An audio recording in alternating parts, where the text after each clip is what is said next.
Entonces, cuando tenemos una concurrencia de varios países, de varias potestades tributarias para gravar un mismo ingreso y eventualmente a una misma persona por ese mismo ingreso, tenemos casos de doble imposición. Es evidente que la doble imposición tiene efectos que son negativos a la inversión internacional, al comercio internacional, y más cuando si en lugar de una doble imposición hablamos de una múltiple imposición, que también puede suceder que un mismo ingreso sea grabado por varios países y no solamente por uno. Entonces, ¿qué sucede? Existen mecanismos para intentar aliviar la doble imposición, para intentar eliminarla, para intentar mitigar sus efectos.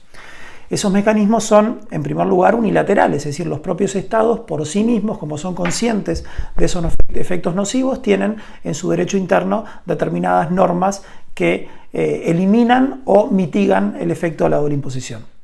En primer lugar, tenemos normas que pueden ser de carácter exoneratorio, y es el mecanismo de la exención. El mecanismo de la exención, si lo aplicamos, en sentido estricto y genérico, coincide básicamente con un sistema territorial, porque no va a gravar todos los ingresos o todos los activos que se tengan fuera del territorio, ¿no? Obviamente la exención no solamente tiene que ser de carácter general, sino que puede llegar a ser parcial. Es decir, un país puede decir, no voy a gravar todo lo que mis residentes obtengan fuera de mi territorio, y en ese caso estamos hablando de un sistema impositivo estrictamente territorial, o un país puede decir, bueno, hay algunos tipos de ingresos, algunos activos que los voy a gravar y otros que no. Por ejemplo, puedo decidir grabar los intereses, puedo decidir grabar los dividendos y no grabar, por ejemplo, los arrendamientos, es decir, las rentas de inmuebles, o no grabar las regalías. Es decir, va a depender del sistema fiscal y de la voracidad fiscal también del país de que se trate. En segundo lugar, tenemos como mecanismo el del crédito fiscal. El del crédito fiscal no supone una desgravación como el de la exoneración, sino básicamente consiste en voy a gravar lo que obtengas fuera de fronteras, pero te voy a permitir deducir en mi jurisdicción el impuesto que hayas pagado en el extranjero. Es decir, te voy a dar un crédito fiscal por el impuesto pagado en el extranjero. Una variante del sistema del crédito fiscal es el conocido como tax sparring. Y es variante porque funciona exactamente igual que el crédito fiscal, pero con una diferencia muy importante, que es no solamente te voy a permitir deducir el impuesto pagado en el extranjero, sino también el impuesto que se debió pagar y por alguna norma exoneratoria, por alguna franquicia fiscal en el extranjero no se pagó. Entonces, la finalidad de este sistema, que en realidad surgió a raíz de iniciativas en algunos países desarrollados por inversiones en países en vías de desarrollo, es que precisamente los países desarrollados, los países de residencia del inversionista, los países exportadores de capital, no se beneficien del sacrificio fiscal que hace un país importador de capital, un país en vías de desarrollo, precisamente para atraer inversiones, y es por eso que otorga franquicias fiscales. Entonces, si yo por un lado otorgo franquicias fiscales, pero respecto a esas franquicias que otorgué, por otro lado el estado de residencia del inversionista me las va a gravar, en realidad el sacrificio que yo estoy haciendo no tiene sentido porque está siendo aprovechado por el estado de residencia del inversionista. Una variante del tax sparring es el tax matching credit. Acá también estamos hablando de un sistema de crédito fiscal,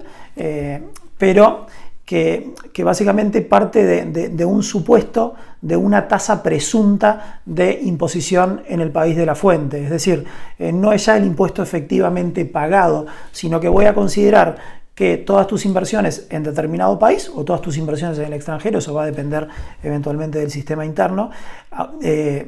van a estar sujetas a imposición a una tasa determinada. Por ejemplo, un 20% o un 25%. Y yo te voy a reconocer un crédito fiscal por esa tasa, con independencia de que tu tasa efectiva haya sido de un 15% o de un 10%.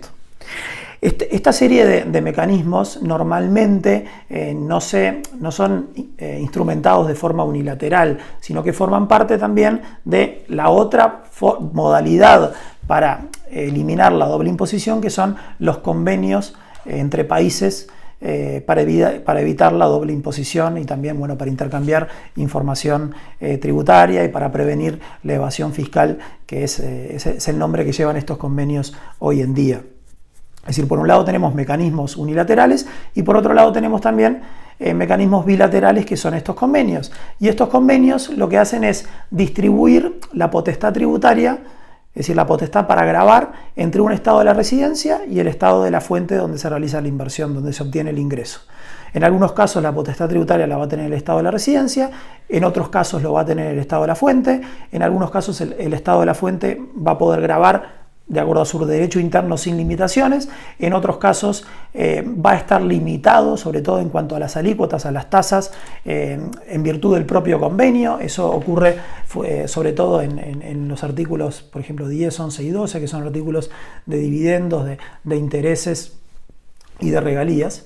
Y también los convenios para evitar la doble imposición, evidentemente, son un instrumento absolutamente legítimo de planificación fiscal internacional.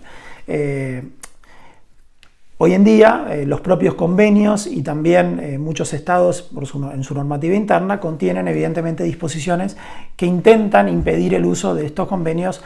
para obtener eficiencia fiscal en operaciones internacionales. Y bueno, es tan legítimo lo uno como lo otro, simplemente quería remarcárselo.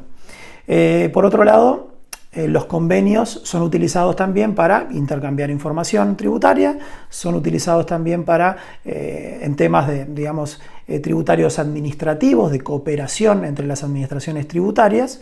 Evidentemente son aprovechados también en aquellos convenios que podríamos llamar asimétricos, es decir, que tenemos un país exportador de capital y un país únicamente importador de capital, y ahí lo que sucede es que en definitiva también los convenios pueden beneficiar al país exportador de capital, porque el país importador de capital está haciendo un sacrificio en cuanto a las tasas de imposición, está limitando su potestad tributaria precisamente para atraer más inversiones, ¿no? Y bueno, y finalmente son utilizados por organismos internacionales como la OCDE, que en definitiva el modelo de convenio más utilizado es el modelo de convenio de la OCDE, aunque también está el de la ONU, que contempla un poquitito más los intereses de los países en vías de desarrollo, pero bueno, son utilizados por organizaciones como la OCDE, que en definitiva en esta materia es un club de países ricos y un club de no solamente de países ricos, sino un club de administraciones fiscales de países ricos, que en base a este convenio, en base también a distintas acciones, en base a la elaboración de listas, en base a la calificación de jurisdicciones cooperantes o de no cooperantes, en base también a lo que es CRS, que es el Convenio Internacional y Multilateral de Intercambio de Información Financiera de forma automática entre los países que son parte de CRS. Bueno, en definitiva, en base a todos estos instrumentos, la OCDE ha intentado y ha marcado la política tributaria internacional, ha marcado todas las tendencias en materia tributaria internacional y también, en definitiva, se ha encargado de demonizar todo lo que es la utilización de jurisdicciones offshore y a las personas que legítimamente estructuran sus negocios, sus inversiones, su patrimonio a través de jurisdicciones offshore.